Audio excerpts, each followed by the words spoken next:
Bom dia, pessoal.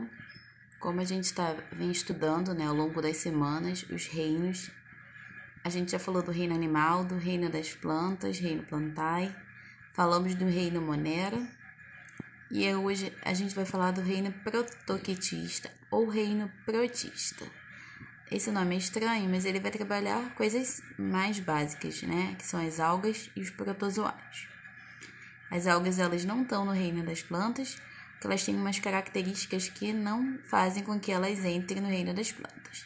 A gente vai ver por quê ao longo da aula. E os protozoários, né, que todo mundo confunde com verme, mas não é verme. A partir de hoje vocês não vão dizer que é mais, porque está em outro reino. Os vermes estão no reino animal, que a gente já viu, né? Eles estão ali, o grupo deles estão próximo da minhoca, mas que é o reino plateuminto e nemateuminto. Então, verme, reino animal. Protozoário, que a gente vai ver quem são, reino protista. Então, o pessoal fala, é verme microscópico. Não, protozoário é protozoário, verme é verme. Então, a partir de hoje, não usem verme como protozoário como sinônimo de verme. Então, a gente vai ter aqui, a gente vai falar das características gerais, vamos falar das algas, né, que podem ser de dois tipos, unicelulares, que vão ser microscópicas, a gente vai ver, e as pluricelulares, que são macroscópicas. E aí a gente vai explicar por que essas algas elas não foram para o reino das plantas. Vamos falar dos protozoários, as características gerais dele, e vamos falar, protozoários não vêm só com coisas benéficas, elas podem causar doenças, e a gente vai ver essas doenças ao longo, no finalzinho da aula. Então, as algas, elas são muito importantes para o equilíbrio atmosférico, né? Que todo mundo acredita que são as plantas que vão meio que formar o oxigênio do planeta. Não, são as algas, né? A gente tinha essa falsa impressão. As algas, junto com as cianobactérias que a gente viu semana passada, elas ficam no fundo do mar, liberando muito oxigênio. E isso é bom para o equilíbrio da atmosfera, porque limpa os gases que não vão ser benéficos e libera o oxigênio, que é um gás benéfico para a atmosfera. Elas podem desencadear alguns fenômenos naturais, né, mas que tem a ver com poluição, que são as marés vermelhas e os lagos cor-de-rosa, dependendo do tipo de alga. As marés vermelhas, você tem a reprodução excessiva dessas algas, e aí essa produção excessiva vai formar um tapete, geralmente em ambientes aquáticos, né, que a gente está falando de alga. Aí no ambiente aquático vai formar um tapete e não vai entrar luz, que vai chegar aos outros seres que precisam, e elas vão se reproduzindo cada vez mais. E quando elas se reproduzem, né, elas liberam bastante toxinas à medida que elas vão se desenvolvendo. Além de não entrar luz, essas toxinas que elas vão liberando, ela provoca a morte dos outros seres, peixes, camarões, tartarugas, todos os seres que estiverem abaixo, né, nessa água, que as algas produzirem excesso de toxina, podem morrer. E em alguns locais existem outros tipos de algas que vão liberar o pigmento rosa, que é o beta-caroteno, por isso que chamado de lagos cor-de-rosa. Acontece geralmente em águas salgadas, já tem acho que relato na Austrália, no Canadá, na Espanha, Senegal, que é a África, né? E aí você tem essa questão da liberação de substâncias. Nas marés vermelhas, uma toxina que pode levar os peixes à morte, e nos lagos cor-de-rosa de um pigmento rosado, que é beta-caroteno. A gente falou das algas, né, que elas são boas por conta do equilíbrio, mas dependendo das espécies, elas se reproduzem muito, elas causam malefícios no ambiente que elas se encontram. Agora falando um pouquinho dos protozoários, os protozoários eles vão ter duas vertentes. Eles vão ser benéficos assim como a alga ou vão causar problemas. Tradução dos problemas dos protozoários vai ser em forma de doenças. Qual a importância dos protozoários então? Então, eles podem ajudar na questão da decomposição da matéria orgânica. À medida que eles ajudam nessa produção de matéria orgânica, eles vão estar ajudando na devolução daquele material para o solo. E à medida que ele manda para o solo, esse solo vai ficando enriquecido para a planta produzir alimento. Então, ele é importante para a cadeia alimentar, vamos dizer assim. Aqui alguns representantes, algumas algas, alguns protozoários, como a giardia, o trypanosoma, que causa doença de Chagas, e outros protozoários aqui que a gente vai ver também ao longo da aula. Se eu pegar o reino todo, vou trabalhar as características comuns tanto aos protozoários como às algas.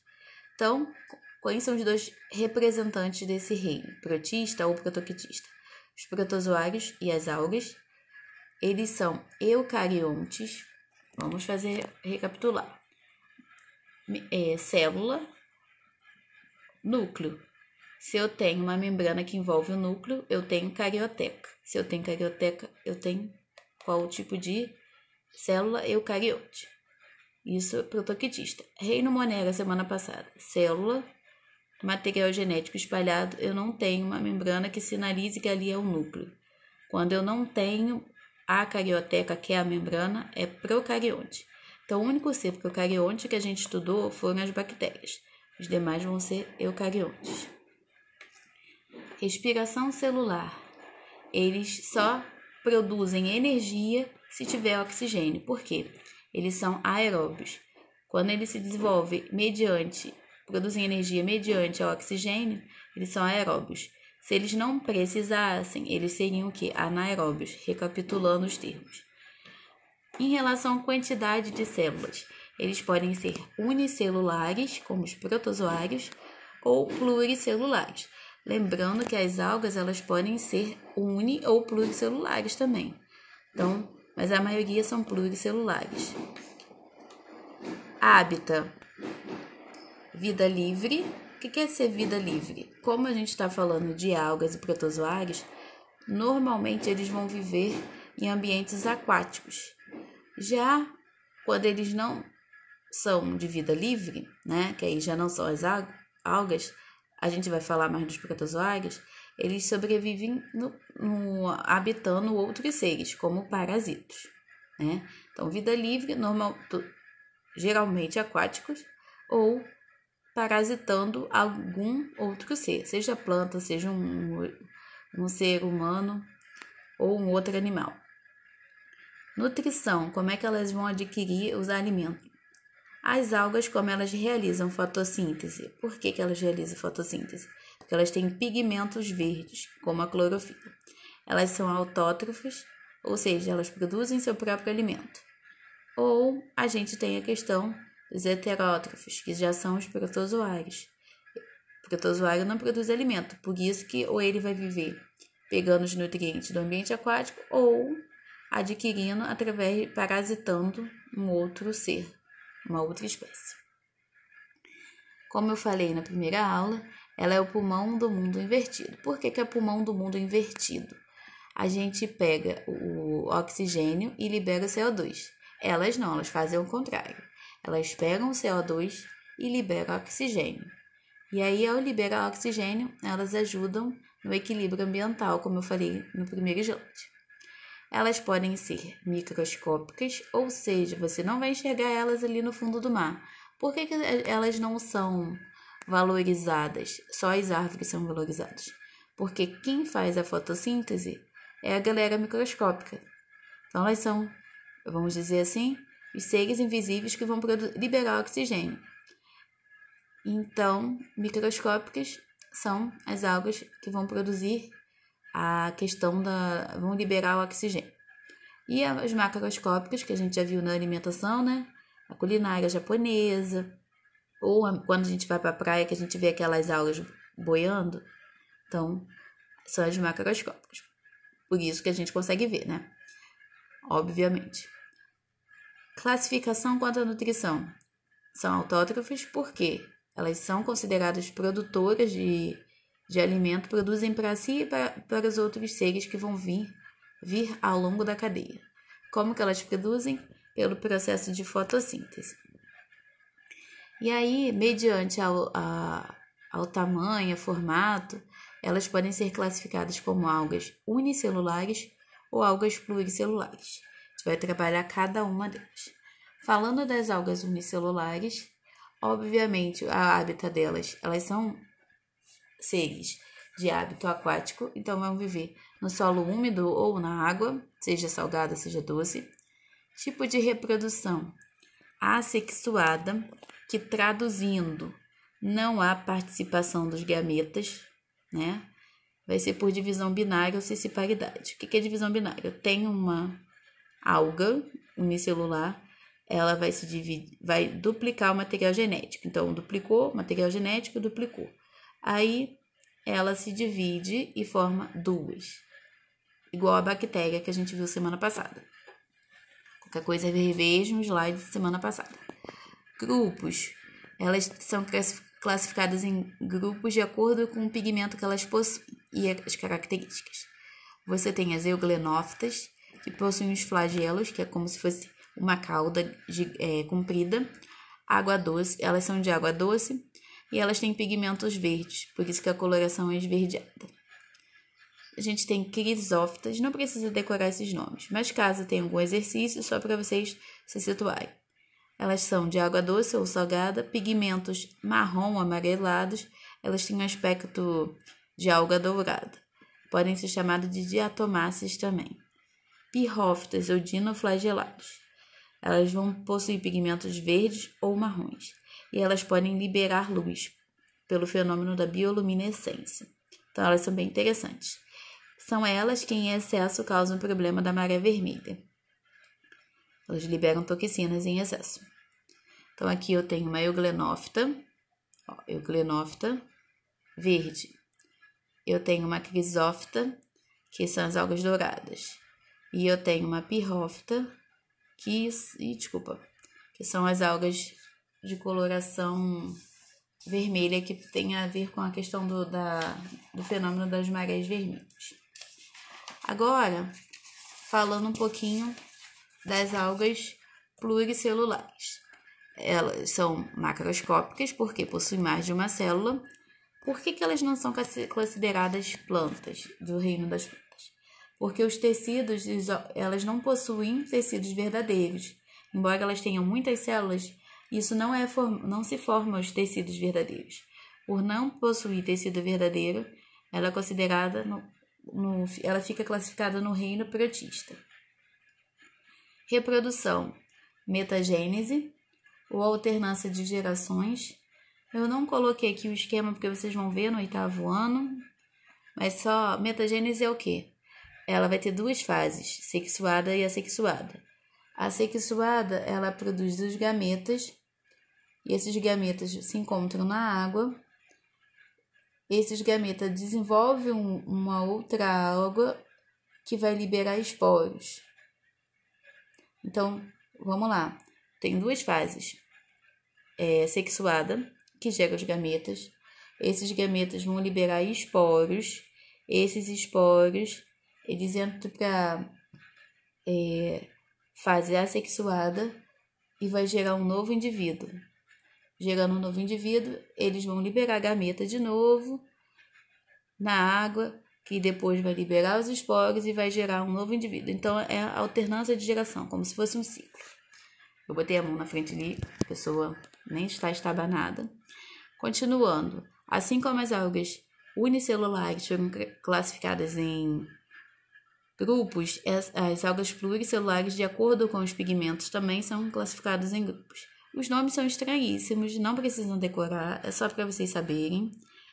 Clorófitas, é só lembrar de clorofila. Clorofila é verde, são as algas verdes. Exemplo, a alface do mar. A gente já encostou em várias alfaces do mar. Dá até nervoso quando a gente está na praia. Feófitas são as algas marrons ou pardas, utilizadas em alimentação humana. E rodófitas são as algas vermelhas, utilizadas, quem gosta de culinária japonesa, na culinária japonesa.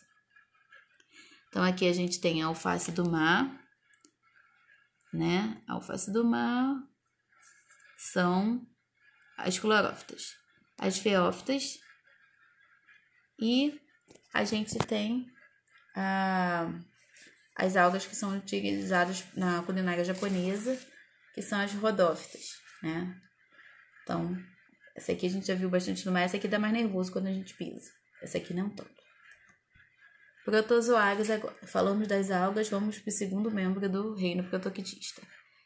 O hábitat podem ser de vida livre, normalmente aquático, como algumas amebas, né?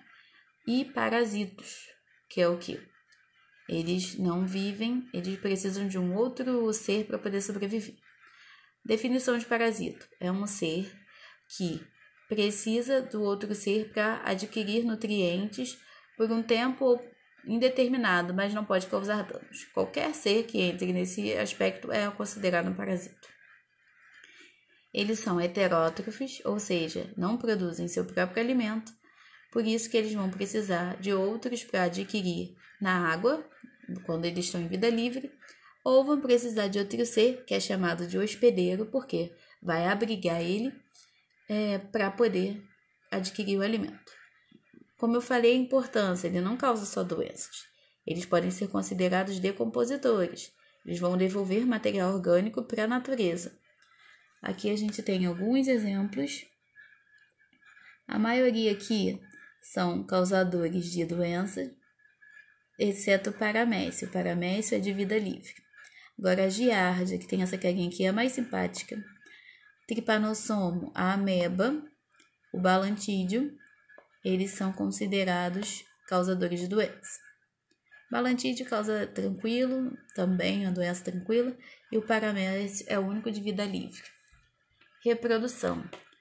Assim como eles fazem uma reprodução parecida com a das bactérias, assexuada, cisparidade, ou seja, uma célula se duplica o material genético, se divide, uma célula gera duas. Então, uma gera duas. Sexuada algumas espécies. Mas não é muito comum, não. Então, a gente pensa mais na questão da reprodução assexuada. Lembrando que a reprodução assexuada é a que não tem troca de gameta e a assexuada é a que tem troca de gameta. E os protozoários, eles são classificados em alguns grupos segundo sua estrutura de locomoção. Então, a gente vai ter os sarcodíneos, que vão se locomover por pseudópodes, como, por exemplo, amebas. A gente vai ver nas imagens. Flagelados, como o nome diz, eles vão se locomover, até escrever errado, por flagelos. Giardia, a maioria deles é por flagelo. Trypanossomo e leishmania. Ciliados vão se locomover por cílios. Então, vamos lá. Diferença de flagelos para cílios. Flagelo é uma cauda comprida, geralmente única ou com poucos fios, vamos dizer assim, comprido. Cílios são vários estruturas ao longo do corpo e curtos.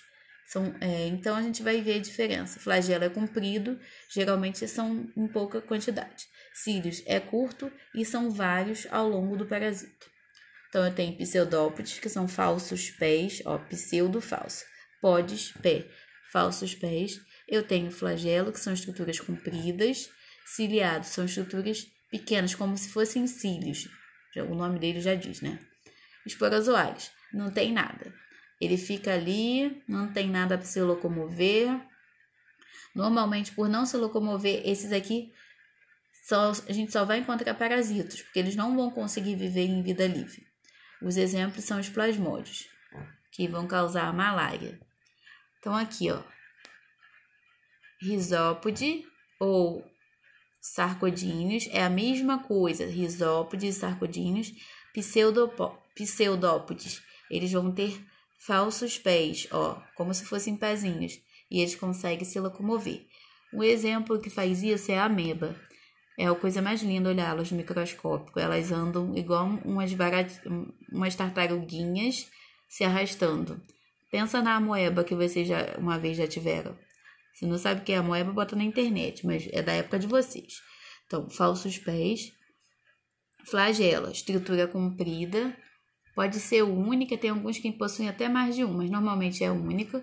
E ciliado. Como eu falei, lembra cílios, são vários curtinhos. Esporozoário, ele não tem nada, coitado. Ele parece uma pokebola, inclusive. Esporozoário, normalmente, é o que vai causar doença porque ele não consegue se locomover. Então, eles não conseguem viver em vida livre. Para fechar a aula, como eu falei, protozoários não são tão fofinhos, eles vão causar problemas como doenças. A gente vai falar de 5 doenças básicas, mas tem mais que eles causam muito, mas espero não se estender, porque eu gosto muito de protozoários, depois eu explico para vocês quando voltarem às aulas. Enfim, primeira doença, malária, que ela ficou agora em evidência por conta do coronavírus, porque tem um remédio que combate a malária que começou a ser usado. Enfim, voltando à malária, agente causador, que é o parasito protozoário que vai causar a doença, vamos dizer assim, são os plasmódios. Eu não coloquei o nome científico, senão vocês iam querer me matar. Mas geralmente eu tenho um nome em latim, que vocês já viram que o nome é em latim, mas traduzindo isso, são chamados em geral plasmódios. Transmissão. Vou explicar para vocês, eu quero todo mundo esperto. A gente tem 2 formas de transmissão. A direta, eu estou transmitindo para vocês, ou indireta, eu preciso de uma coisa no meio do caminho, chamado vetor, que vai transmitir a doença. Indireta, aqui é pelo mosquito, ou seja, eu tenho uma pessoa, finge que eu tenho essa pessoa aqui, e tenho uma outra pessoa aqui. Eu não vou transmitir direto, eu vou transmitir de forma indireta. Eu preciso que o mosquito pegue essa pessoa aqui, ó, invisível, mas vocês fingem que ela está visível, e ela está contaminada com malária. Ao mosquito, ao picá-la, ela vai carregar a malária dentro dela, os plasmódios. Quando ele picar uma segunda pessoa, ele transmite dessa para essa. Nunca é diretamente. Você precisa de um caminho, uma pessoa no meio do caminho, de um ser. Esse ser aqui é o mosquito. Quando eu preciso de um outro ser no meio do caminho, esse ser no meio do caminho é chamado de vetor. Então, indireto, porque o mosquito fica no meio do caminho da transmissão da doença. O mosquito é anófilis, não é o mosquito da dengue, depois vocês procuram ele não é pintado, ele é todo pretinho, mas não tem as pintinhas brancas. A gente tem a forma indireta e a forma direta, como? Contato com o sangue. Como é que é o contato com o sangue? Transfusão de sangue ou quando a mãe passa direto para o filho, através do contato do sangue da mãe com o filho. Prevenção. Basicamente, eu tenho remédios quando a pessoa já está doente, porém, a prevenção é combater o mosquito. Se eu não tenho o caminho que transmite de um para outro, eu normalmente não vou transmitir a malária. E controles no banco de sangue, controles nas gestantes também, né? Mas basicamente, que a principal forma de transmissão é indireta, combate ao mosquito. Alguns sintomas, que é muito característico da malária, que a gente tem vários tipos de malária. Febre, dor no corpo, aí pode ter enjoo, mas a dor de cabeça também, e o principal da malária é a questão das febres. De acordo com o tipo de plasmódio, eu tenho uma febre que vai acontecer de uma forma diferente. Então, cada plasmódio causa um sintoma um pouquinho mais diferente. Alguns mais severos e outros menos. A malária a gente vai encontrar mais na região norte e centro-oeste. Não vamos encontrar, em outros locais. E um outro local que a gente encontra, aqui eu tô falando do Brasil, é na África. Curiosidade, as crianças da África, elas são só batizadas com nome, nomeadas, né? A partir dos 4 anos, porque lá na África existem muitas mortes por malária. As mães só vão registrar seus filhos a partir dos 4 anos, que a malária causa muitas mortes de crianças até 4 anos. Segunda doença, amebíase. O nome já vem de quê? Amebas. Mas a gente tem amebas aquáticas, então botei amebas intestinais, porque tem várias. Transmissão direta. Então, pensando naqueles 2 bonequinhos, tem um boneco aqui, ó, X, e um boneco Y. Um transmite para o outro. Como? Esse carinha aqui fez suas fezes, contaminou a água ou o alimento desse carinha aqui, e esse carinha aqui não lavou, né? beber uma água sem estar filtrada ou comer um alimento sem estar lavado, pegou desse carinha aqui, né? Então, transmissão direta. Prevenção. Se é transmissão de fezes, as fezes vão contaminar a água ou os alimentos, você tem que ter condições de saneamento básico corretas. A questão dos esgotos, a questão do tratamento da água. Então, você tem que ter uma rede de distribuição de água adequada, uma rede de esgoto correta, limpeza urbana, coleta de lixo regulada e boas práticas de higiene pessoal. Eu não vou pegar um alimento e vou botar direto na boca, eu preciso lavar. Então, basicamente aqui, ó, ingestão de cistos, que a gente tá nas fezes, o alimento não foi lavado, tem um alimento e uma água contaminada, esses cistos vão chegar no intestino, liberar esses protozoários, que se multiplicam e saem nas fezes. E aí, uma vez que eu tenho alimentos ali próximo, eu contamino também e volto o ciclo. Doença de Chagas é a terceira doença, hoje é o protozoário que causa tripanossoma. Tem vários nomes científicos também, eu não quis botar aqui, senão vocês me enforcam. Transmissão indireta, mas aqui a gente não vai usar um mosquito, a gente vai usar o barbeiro. É o barbeiro aqui. O barbeiro tem essa característica e ele deposita suas fezes, por exemplo, aqui no rosto da menina. E aí, o que vai acontecer? Ele não injeta, ele defeca. E aí, dá essas fezes dele, dá uma coceira. À medida que a gente coça, né? Você faz com que as fezes invisíveis desse barbeiro, junto com o tripanossoma, entre.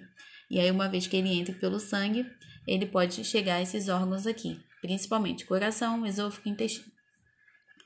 Sintomas: inchaço no fígado, ou seja, seu lado direito pode ficar aumentado. Como ele gosta de coração, ele pode causar alterações no coração ou problemas digestivos, se ele tiver no esôfago ou intestino. Prevenção: a maioria de todos os parasitas é saneamento básico, evitar a construção de casas de barros, porque esse barbeiro aqui ama casas de barro. Se você não faz construção de casas de barro, faz de cimento, eles não vão entrar com tanta facilidade. Preservar florestas, por quê? Para que esses barbeiros fiquem quietinhos lá na dele, e lavar bem os alimentos, que já existiu relato de transmissão no açaí e na cana-de-açúcar. Mas isso é mais na região norte. O açaí daqui, por enquanto, por ser congelado, está tranquilo. Giardíase. Esse aqui eu tenho muita afinidade, enfim. Agente causador, giardia. Eu botei o SP aqui porque eu não posso escrever errado, porque trabalhei muito tempo com ele. Enfim, voltando, transmissão direta, ou seja, a mesma forma da amebíase, através de cistos que a gente encontra nas fezes. Eles podem contaminar alimentos ou água, e uma vez que o outro carinha não lave ou pegue a água de qualquer jeito, vai contrair a giardia. Prevenção, saneamento básico e higiene pessoal. O que giardia causa? Normalmente diarreia, ela acomete mais crianças. Em adultos, geralmente não causa sintomas, a não ser que ela esteja em muita quantidade. Aí causa uma diarreia muito forte. Mas saneamento básico, coleta de lixo, esgoto direito, águas vindo da rede de esgoto e filtradas, higiene pessoal, como todo mundo está fazendo, foi ao banheiro ou lavar sempre as mãos. Para fechar, a leishmaniose visceral, que é a mesma coisa do calazar. O agente causador é leishmania. Eu preciso do meio de um caminho, de um reservatório, que pode ser silvestre, animais que vivem em florestas, ou domésticos, como cão, principalmente, e gato. Transmissão: picada de mosquito palha. Só uma curiosidade, embora seja chamado de mosquito palha, isso aqui não é mosquito, ele é flebotomínio. Aqui eu posso dizer que o flebotomínio é o primo do mosquito. Então, ele parece um mosquito, mas ele não é um mosquito, entendeu? Tipo fake news. Prevenção, saneamento básico, combate ao vetor e alguns hospedeiros, reservatórios, como os cães, possuem vacina. Só que as vacinas não são 100% seguras. Elas não eliminam totalmente, mas é uma forma de eliminar a quantidade de leishmania espalhada. Então, aqui, ó, nos cães, causam alterações de pele e humanos pode alterar aumento de órgãos. Aqui é a forma de transmissão, acho que vai acabar o meu tempo aqui de vídeo. Depois vocês dão uma conferida, ó, o hospedeiro, o reservatório aqui e o cão. Então, a atividade vai ter o teste e atividades finais da apostila, porque eu acho que vai fechar aqui meu vídeo, por isso que eu tô correndo. E boa semana a todos. Depois eu explico aquele ciclo na aula, porque já falaram, vai cortar aqui o meu celular tá cheio, gente. Aí aquele ciclo eu explico na aula do último slide. Então, boa semana a todos e boas aulas.